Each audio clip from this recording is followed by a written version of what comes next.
내가 누려왔던 모든 것들이, 내가 지나왔던 모든 시간이, 내가 걸어왔던 모든 순간이 당연한 것 아니라 은혜였소. 아침에 해가 뜨고 저녁에 노을,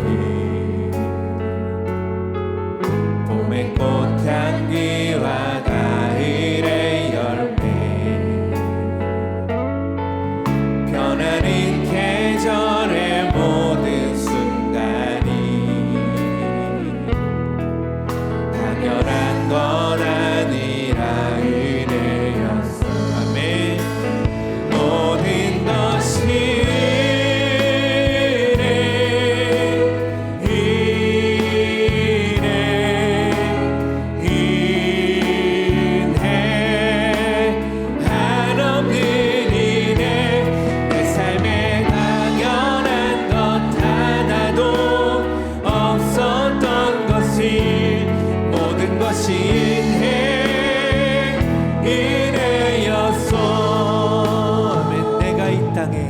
내가 이 땅에 태어나 사는 것, 어린아이 시절과 지금까지 숨을 쉬며 살며 꿈을 꾸는 삶, 당연한 것 아니라 은혜였소.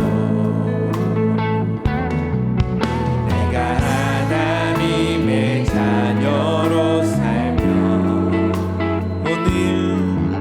오늘 찬양하고 예배하는 삶, 주님의 복음을 전할 수 있는 축복이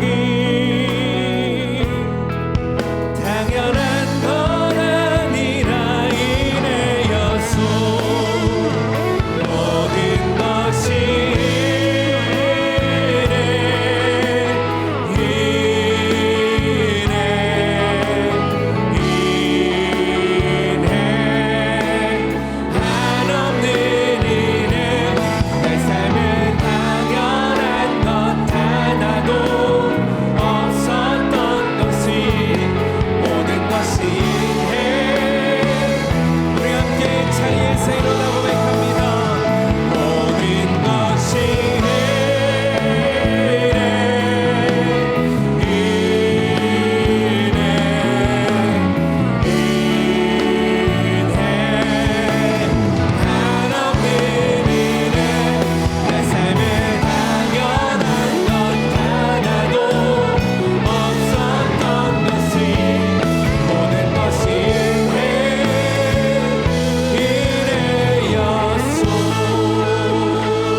기억하라라는 제목으로 하나님 말씀 나누겠습니다.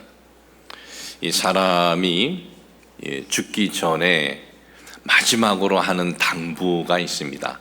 이 당부, 이 말을 가리켜서 우리는 유언이라 그렇게 얘기를 합니다. 마지막 하는 말을 유언이라고 하는데, 우리는 유언을 들을 때 우리는 진실된 말이다라고 듣습니다. 그리고 가슴으로 받아들입니다. 왜? 죽음을 앞둔 사람이 마지막 하는 말이 무슨 욕심이 포함되어 있겠습니까? 거짓이 있겠습니까? 어떤 이 계산에 의해서 하겠습니까? 그렇지 않습니다.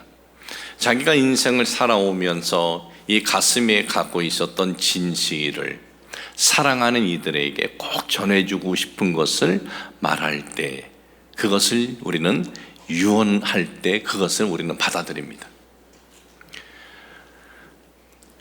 오늘 여러분들에게 읽어드린 이 내용은 모세라는 이스라엘의 한 지도자의 유언입니다. 마지막 이제 이스라엘 백성들과 헤어져야 할 때가 되었습니다. 그는 자신의 그 목숨보다도 더 사랑한 이 이스라엘 백성들에게 마지막 떠나면서 오늘 한 말씀이 여러분들에게 읽어드린 내용입니다. 모세가 이스라엘 백성들을 얼마나 사랑했습니까? 모세는 시내산에 십계명을 받으러 올라갔습니다. 그런데 이스라엘 백성들은 모세가 시내산에 올라가서 내려오는 것이 더뎌지자, 늦어지자 그들은 산 아래에서 어떻게 했습니까? 금부치를 가지고 금 우상을 만들었습니다. 금 송아지를 만들었습니다. 그리고 이 금 송아지가 우리를 애굽에서 구원했다, 그리고 우리를 이 광야에서 지금까지 여기까지 인도했다고 하면서 찬양하고 춤추고 제사를 드리는 겁니다. 모세가 내려와서 보니까 기가 막힌 거예요. 하나님께서는 이스라엘 백성들의 그런 모습을 보고 어떻게 말씀하셨냐면 내가 저들을 다 진멸하리라, 다 죽여버리겠다. 그리고 모세 너를 통해서 새로운 큰 민족을 세우겠다고 하셨어요. 그때 모세는 뭐라고 하나님 앞에 간구합니까? 하나님, 그렇게 하지 마십시오. 하나님, 저들을 용서해 주십시오. 하나님, 저들을 만약에 하나님이 용서해 주시지 않으면 제 이름을 하나님의 생명책에 지어주십시오. 그렇게 사랑했던 이스라엘 백성들이에요. 그런 이스라엘 백성들이 이제 요단강을 넘어야 되고, 그리고 여리고 성을 또 건너야 되고, 아이성을 지나야 하고, 베델성을 지나야 하고, 그리고 가나안의 7 족속들과의 이제 싸움이 있을 텐데, 이들은 가나안에 들어가면서 여러 어려움들을 계속해서 만날 겁니다. 그런 환경에 처해 있는 이스라엘 백성들을 보면서 모세는 어떤 말을 했는지 아십니까? 너희들 꿈을 갖고 비전을 갖고 가! 이것이 아니었어요. 모세는 꿈을 갖고 비전을 갖고 나아가라 이렇게 얘기하는 것이 아니라 모세는 이렇게 얘기를 합니다.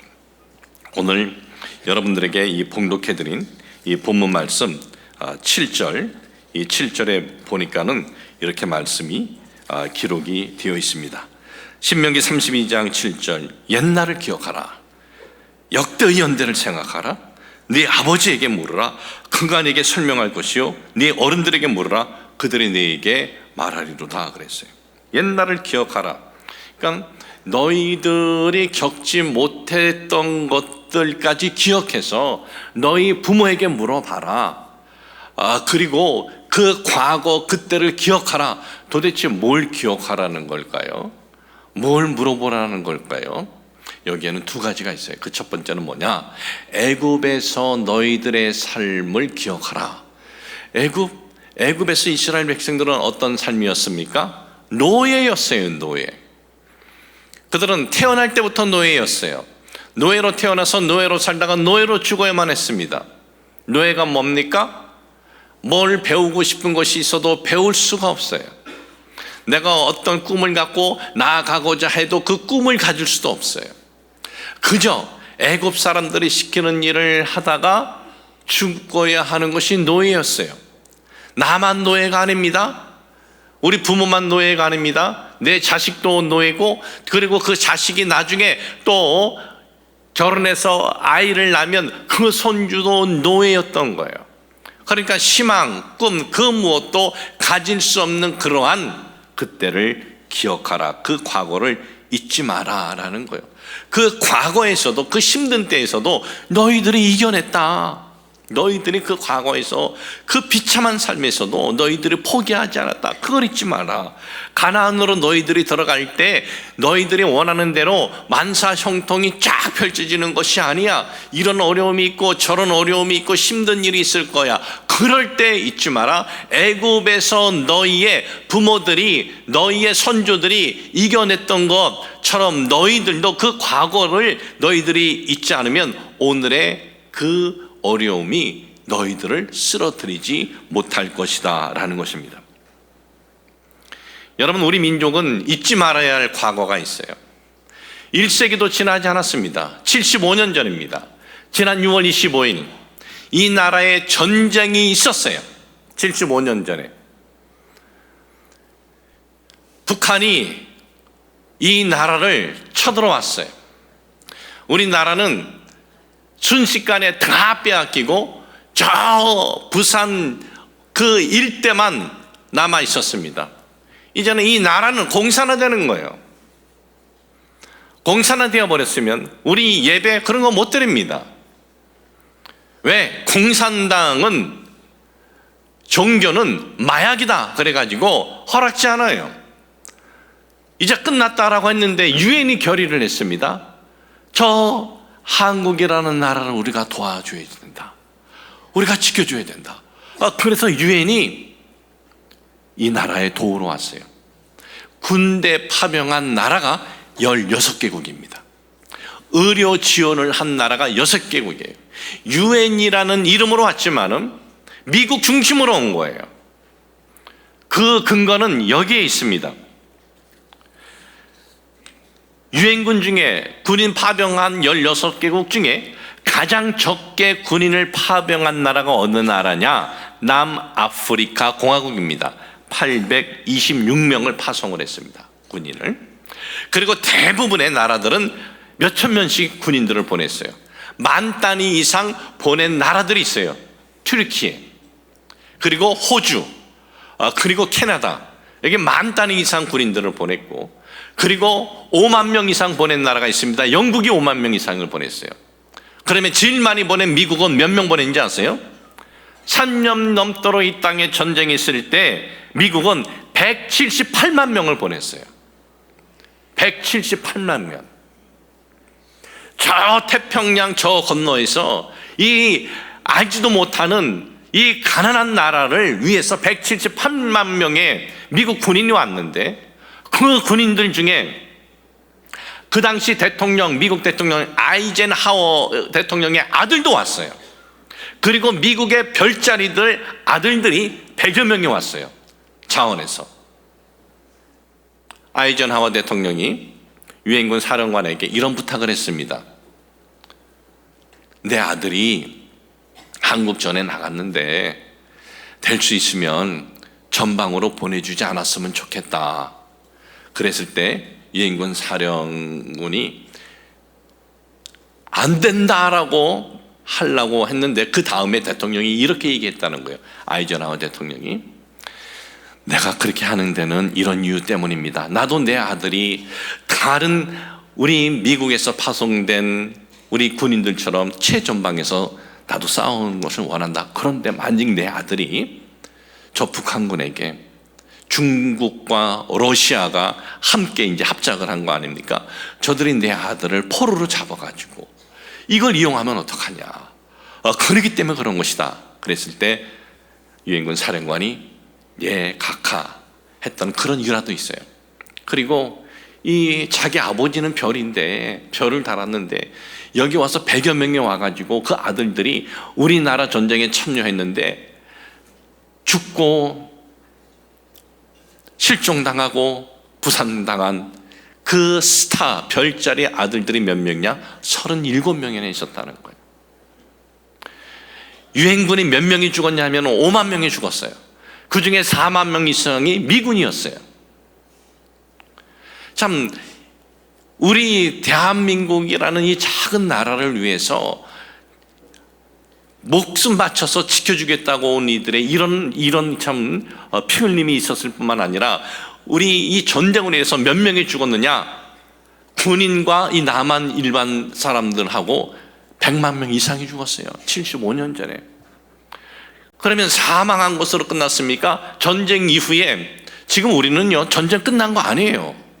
1950년 6월 25일 전쟁이 시작해서 1953년 지금 우리가 어떤 지금 7월 27일 날 어떤 그것을 맺었냐면 휴전이에요. 휴전. 지금 잠시 쉬자고 그러는 거예요. 아직까지 전쟁은 진행되는 거예요. 그냥 휴전 상태인 거예요. 그런데 이 휴전 상태로 있지만 그 처참함은 말로 다 표현할 수 없었습니다. 전쟁으로 인해서 하루아침에 남편을 잃은 사람들이 몇 명이에요? 30만 명이에요. 하루아침에 자기 남편을 잃고 과부가 되어버렸어요. 아빠 엄마가 전쟁으로 죽어버렸어요. 누가 이제 돌봐줄 수도 없는 고아들이 10만 명. 전쟁 이후에 전쟁 이 거지들이 360만 명이었습니다. 또한 저 북한에서 공산국에서는 살 수 없다고, 그리고 이 남한으로 피사놓은 사람들이 300만 명이었습니다. 그렇지 않아도 이 땅은 먹고 살 것이 없는 땅이었는데, 힘든 땅이었는데 전쟁으로 인해서 완전히 폐허가 됐고, 우리 민족은 그 당시 전 세계에서 가장 못 사는 나라가 되어버리고 말았어요. 원래 못 살았지만은 가장 못 사는 나라 맨 끝에서 첫 번째, 두 번째 그런 나라가 되어버리고 말았습니다. 불과 75년 전 이 나라의 상황을 볼 때는 정말 거지 나라였어요. 그러면 75년 전하고 지금의 우리 민족의 이 상황은 어떻습니까? 뒤돌아보면 뭐 진짜 천지 차이다라고 말할 수가 있습니다. 그런데 우리는 오늘 얼마나 우리가 오늘 우리의 삶에 대해서 감사하고 우리가 우리의 삶에 대해서 고마워하는 마음을 갖고 있느냐라는 거예요.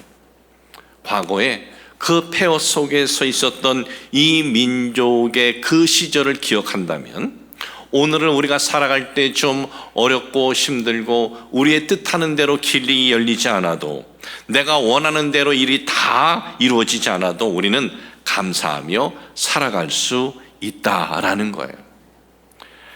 8월 둘째 주가 되면은 제가 순봉 원당교회에 와서 목회한 지가 26년째가 됩니다. 8월 둘째 주 첫 설교를 하면서 우리 교회에서 이제 사역을 시작을 하게 되었는데, 저는 순봉 원당교회에 오면은 제가 생활하는데 기본적인 것은 다 그래도 준비되어 있을 줄 알았어요. 기본적인 게 뭐죠? 기거할 집, 또는 뭐 이렇게 단일, 뭐 자동차, 이거는 준비되어 있는 줄 알았습니다. 그런데 와봤더니 아무것도 준비되어 있는 것이 없었어요. 저는 미국에서 이제 사임하고 나올 때 후임자에게 오렌지 카운티의 가장 좋은 동네, 풀러턴이라는 좋은 동네에 개인 주택을 후임 목사님에게 거기서 살 수 있도록 해드리고, 또 교회 차지만은 자동차 이제 2대 해드리고, 그렇게 왔기 때문에 기본적으로 그런 거는 돼 있을 줄 알았는데 아무것도 없는 거예요. 왜? 그 당시 우리 교회는 혼란이 있었습니다. 어떤 혼란이 있었냐면, 순봉 원당교회는 여의도 순복음교회로 흡수된다. 이 교회 사라진다. 흡수된다. 그리고 오는 목사 고경환이라는 목사가 누구냐? 얼굴도 모르는데 하면서 그런 혼란 가운데 있는 거예요. 어떻게 할지 모르는 거예요. 장로님들이, 재직들도. 그러니까 아무것도 준비하지 못하고 있었던 거예요.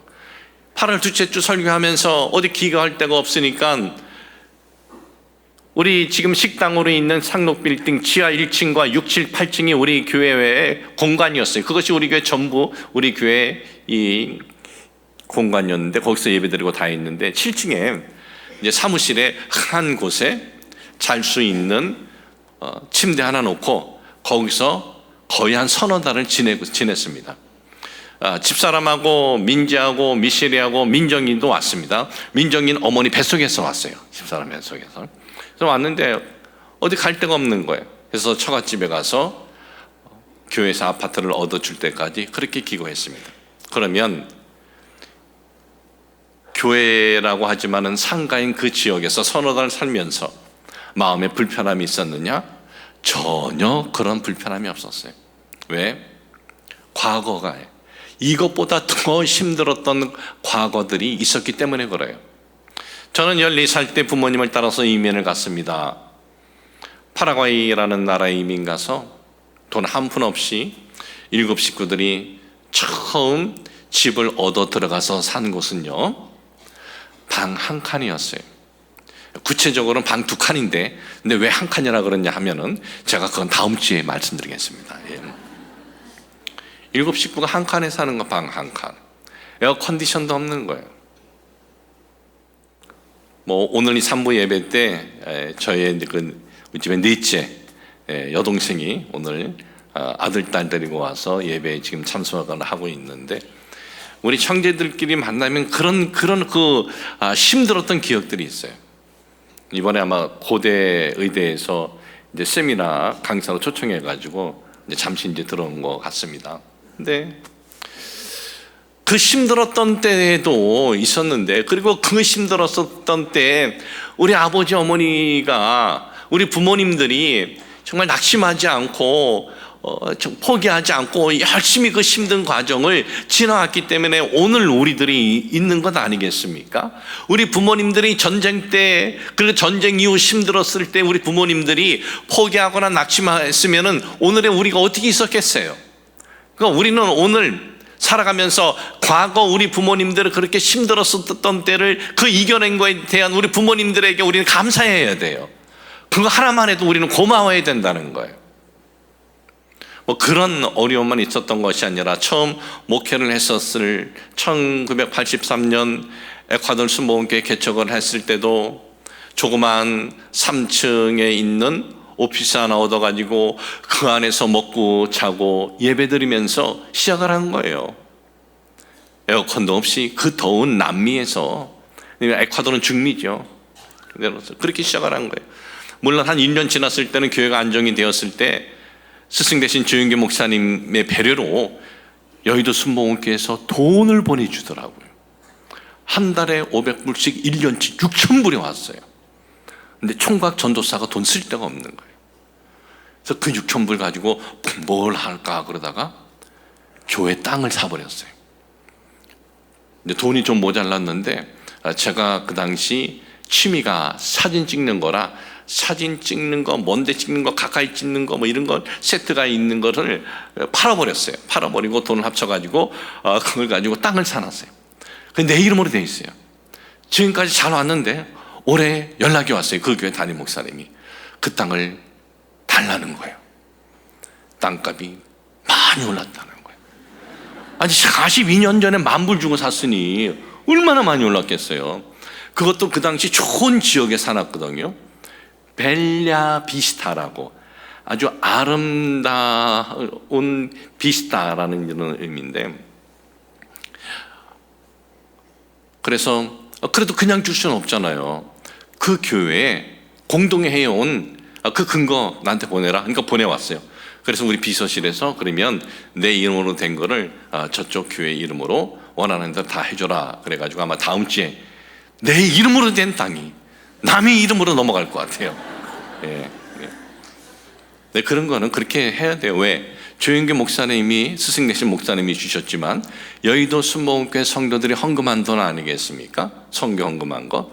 그러면 이것은 부풀리긴 제가 40년 동안 잘 갖고 있어서 부풀렸지만 그거는 선교를 위해서 써야 되는 거예요.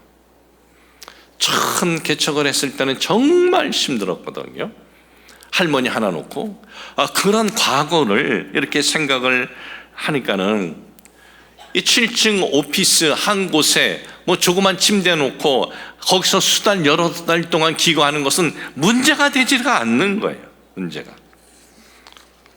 여러분, 우리가 오늘을 살아갈 때 우리가 원치 않는 어떤 환경 만날 때가 있습니다. 그럴 때 여러분 기억하셔야 돼요. 우리의 과거에 이런 어려움에서도 우리 부모님이 이겨내셨는데 내가 오늘의 이 환경 이겨내야지, 감당해야지, 그런 고백과 그런 믿음이 있으시기를 주님의 이름으로 축복을 합니다. 자, 두 번째는 뭘 기억하라 하느냐? 너희들의 광야 40년의 삶을 기억하라. 광야 40년. 이스라엘 민족의 광야에서 40년 동안 살 수 있었던 것이 그들이 무슨 먹은 음식이 있어서였습니까? 아닙니다. 그러면 그들에게 무슨 먹을 마실 물이 있어서? 아니에요. 광야는 사람이 살 수가 없어요. 그러면 어떻게 그들은 광야에서 살 수 있었지요? 하나님이 먹을 걸 주셨고 하나님이 그들을 인도해 주셨기 때문이었어요. 광야에서 살 수 있었던 것은 한마디로 뭐예요? 하나님의 은혜였다라는 거예요. 그걸 잊지 말라는 거예요. 그 광야에서도 하나님의 은혜로 너희들이 살았다면 가나안에서도 하나님의 그 은혜를 구하면 살아갈 수 있다라는 거예요. 이걸 기억하라라는 거예요. 여러분, 6.25 전쟁 이후에 우리 민족이 남은 것은 정말 폐허뿐이어서 폐허뿐. 사진을 보여주고 싶어도 다 이게 허락을 받아야 된대요. 그래서 못 보여드리는데 우리 집에 가서 우리 중고등부 학생들 한번 보세요. 아주 기가 막혀요. 폐업뿐이었어요. 그리고 얼마나 배가 고팠는지 서양 사람이 지나가면 그냥 따라다녔어요. 왜? 그냥 뭐 먹을 거 던져줄까 봐. 근데 먹을 거 던져주면 그냥 그날은 완전히 그냥 로또 맞는 날이고, 근데 어느 때는 먹을 것이 아니라 지가 씻고 있던 껌을 뱉어버려요. 그러면 그걸 주워가서 그걸 물에 닦아가지고 그걸 또 씹는 거예요. 그런 시절이 있었어요. 뭐 여름옷, 겨울옷 그런 거 없어요. 옷이 없어서 그렇지. 옷이 찢어지면 꿰매 입고, 양볼 한 벌만 있어도 그건 영국 신사인 거예요. 돈을 저축한다? 저축이라는 거 꿈도 못 꿨습니다. 그냥 하루만 견디기만 해도 다행인 거예요. 우리나라는 지금도 그렇지만 천연자원은 아무것도 없습니다. 돈도 없습니다. 기술도 없습니다. 정말 맨 주먹밖에 없는 민족이었어요. 누가 보아도 가망이 없는 민족. 5,000년 역사를 보면은 정말 가난으로 이어진 민족이에요. 잘 살았던 적이 한 번도 없어요. 5,000년 동안. 그렇게 못 사는 민족이 전쟁까지 해가지고 더 힘들어졌어요. 그런데 5,000년 역사의 이 민족에게 새로운 바람이 하나 불어왔어요. 어떤 바람이냐면 하나님을 찾는 바람이 불었어요. 여러분, 우리나라 종교를 뒤돌아보세요. 하나님을 찾는 적은 없어요. 우리나라 종교하면 불교, 유교, 그리고 무속 종교예요. 용왕신, 바다신한테 빌고, 산신령한테 빌고, 무속적인 것하고, 그리고 불교, 유교 이런 것이 전부 아닙니까? 불교 뭐예요? 신을 찾는 거 아니에요. 불교는 내가 돌을 닦으면 돌을 도통하면 되는 거예요. 유교는 뭐예요? 유교는 예의를 지키는 거예요. 그렇게 5,000년 우리나라가 살아왔는데, 전쟁 이후 이 민족은 이제 교회 나가서 하나님 앞에 기도하기 시작을 하는 거예요. 하나님 앞에 부르짖기 시작을 하는 거예요. 하나님 앞에 부르짖었는데 정말 어떻게 보면은 좀 정신이 나간다 할 정도로 산에 가서 부르짖는 사람들도 얼마나 많이 있었습니까? 기도원에는 얼마나 많은 사람들이 가서 기도하고 부르짖었습니까? 제가 지난 주일날 제가 예배를 인도를 못하고 제가 중앙아시아 세 나라를 방문했습니다. 키르기스탄, 우즈베키스탄, 카자흐스탄. 스탄이라는 게 대지, 땅이라는 뜻이래요. 여기를 방문했는데, 방문한 것은 문화체육부에서 후원을 합니다. 후원을 해서 우리나라의 기독교, 천주교, 불교, 원불교, 성균관, 천도교, 그리고 민속 종합종교 해가지고 이 7개 이제 대표들, 그리고 이 대표들을 도와주는 분들 한두 분들 해가지고, 그리고 문화체육부의 그 공무원 2급인 종무실장도 함께하고 과장도 함께하면서 이웃나라 성지 순례해서 이렇게 돌아다녀서 보는 거예요. 그런데 불교 스님 대표가 오셔야 되는데 조계사에 뭐 일이 있어서 이제 그 다음 분이 오셨는데, 그분하고 이렇게 대화를 하는데 이분이 그래요. 목사님, 저는 가끔 북한산에 갑니다. 그래요. 저도 살아가면서 스님하고 가까이 대화할 줄은 꿈에도 몰랐어요. 가까이 대화도 하고 서로 밥도 먹고, 그러면서 북한산에 가서 뭘 하냐면, 이제 불교는 기도가 아니고 그냥 이렇게 묵상을 이제 그걸 뭐라고 하는데 단어를 이게 하는 거예요. 근데 가면은요, 목사님, 지금도 북한산 가면 여기저기 이 교회 다니는 성도들이요 기도를 하는데 아버지 하면서 정말 절규하면서 기도하는 걸 자기가 지금도 이렇게 듣는데요. 그러면서 자기는 마음에 이런 마음이 든대요. 아유, 왜 우리 불교는 저렇게 못할까? 우리 불교도 저렇게 했으면, 그런 마음이 들면서 이래요. 목사님,